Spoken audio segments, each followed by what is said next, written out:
Well, I'm here with Rabbi Yisroel Dovid Weiss, and I'm really excited to have you on the show, Rabbi. Welcome aboard. Thank you. It's an honor and a privilege to be on your show, and with God's help, I hope that we can accomplish our mutual purpose, which is to bring peace to the world and to sanctify God's name. Let me ask you, well, first off, is Zionism, I've heard some people say that Zionism is the New World Order. Would you say that that is true? Zionism, I mean, there are people, I like to say that there are certain times people make some type of secret plan to accomplish something. And so it's secret, and you can call it a conspiracy and so forth. Then there are people, big businessmen, who are openly, just want to take advantage of their power and throughout the world, and to be efficient. So they come up with plans and everything that's international. I don't, the conspiracy and all that is like, it's not, I don't like to get into that whole issue. How much of it is above the law and how much is not. Now, the concept of Zionism. Well, I guess at that point, what these guys seem to do is just rewrite the laws wherever they're breaking it to suit their needs, just like cartels do.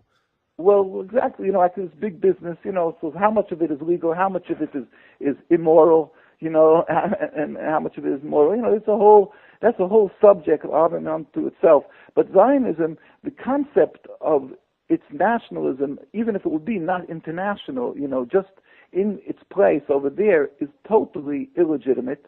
It's using a false representation to waive the Bible. It uses the Bible as a deed to legitimize something which is totally illegal according to God, according to the Torah, and what people call inhumane, and we consider that ungodly, because God is what we say teaches us compassion and what means compassion. Now, what the repercussions of that, being that they're so powerful, and then afterwards they have understandings, international understandings about what they want to accomplish. That's something which we didn't. We're not delving into this anything political. We're talking about the core issue, the basic issue of having a state of Israel, which is the realization of this Zionism. So you're against the state of Israel itself, correct? Exactly. That again, when I say I want to again stress that it's not we. It is the Torah. It is Judaism. The basics of Judaism cannot accept in any manner whatsoever this concept of Zionism or a state of Israel. Let me explain that Zionism, the word Zionism came from the fact that Zion is referred to in the Torah as the Ir David, the city of David, which people refer to Jerusalem as the Ir David, the city of David. So it's called Zionism because they eventually, this nationalistic movement of turning Judaism into a nationalism, is being that they decided to do this in Jerusalem, they gave themselves the name Zionists.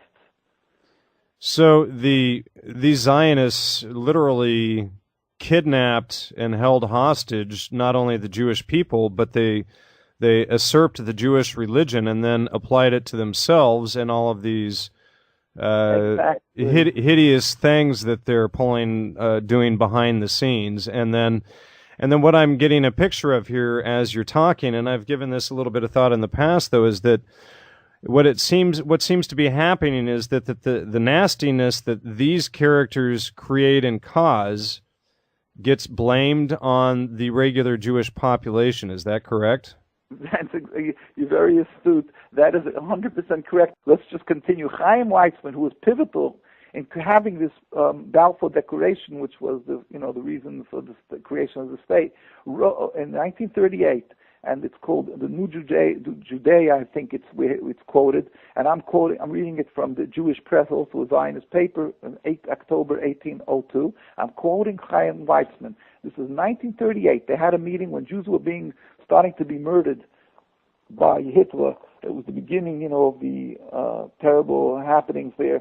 and they realized that Jews are going to be murdered because they were on top of things. They were very well informed, the Zionist organizations. They had a meeting, and Chaim Weizmann said, quote, "Palestine cannot absorb the Jews of Europe. We want only the best of Jewish youth to come to us. We want only the educated to enter Palestine for the purpose of increasing its culture. The other Jews will have to stay where they are and face whatever fate awaits them. These millions of Jews are dust on the wheels of history and may have to be blown away. We don't want them pouring into Palestine. We don't want Tel Aviv to become another low-grade ghetto. In other words, let them die. These millions of Jews are dust on the wheels of history." Now, they say the Arabs are our enemies and these are our heroes.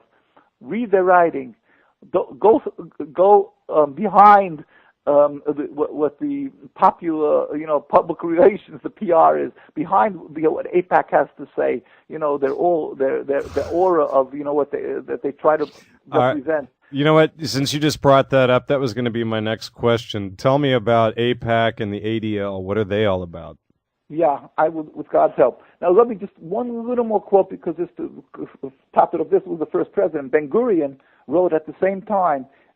He said, "If I could save all the children of Germany by bringing them to England, and we could save only half by bringing them to Israel, I would choose the second." In other words, we need cannon fodder. We need let the other millions die as long as we have our state. Just to understand. That is exactly what I had figured out over the last year. So yeah. I'm really glad to hear that you came to the exact same conclusion that I did. Well, and these are facts. It's not the words it's not theories. What we're talking about. We're talking about something which is clear to the practicing Jew. And if you go around the world, you would find, ironically, the more the religious community, like if you come to New York, where it's the most religious, concentration of religious Jews, you go to Manhattan. I always tell people, you come to Manhattan, take the time to cross the Williamsburg Bridge. Manhattan is an island, and it's connected to the rest of New York through bridges.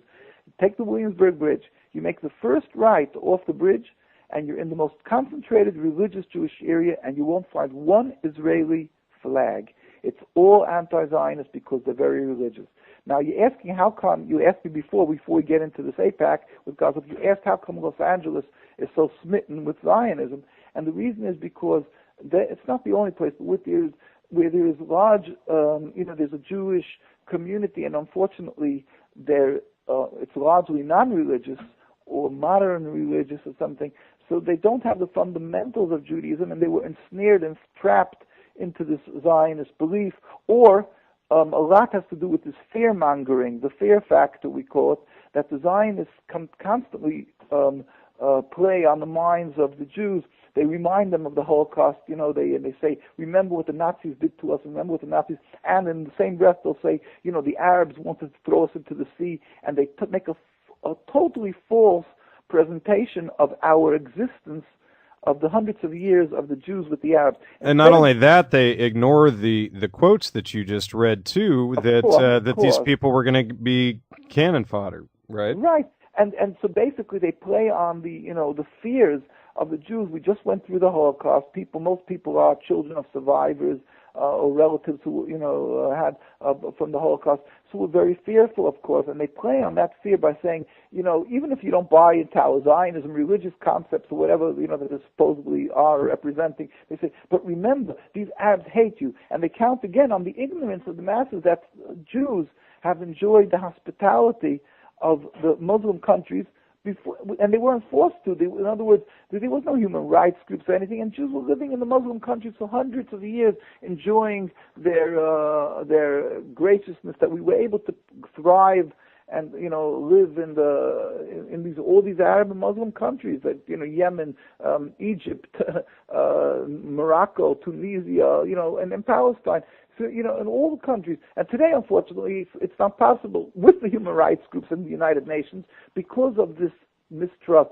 So this is, Zionists, their falsification of history and of facts.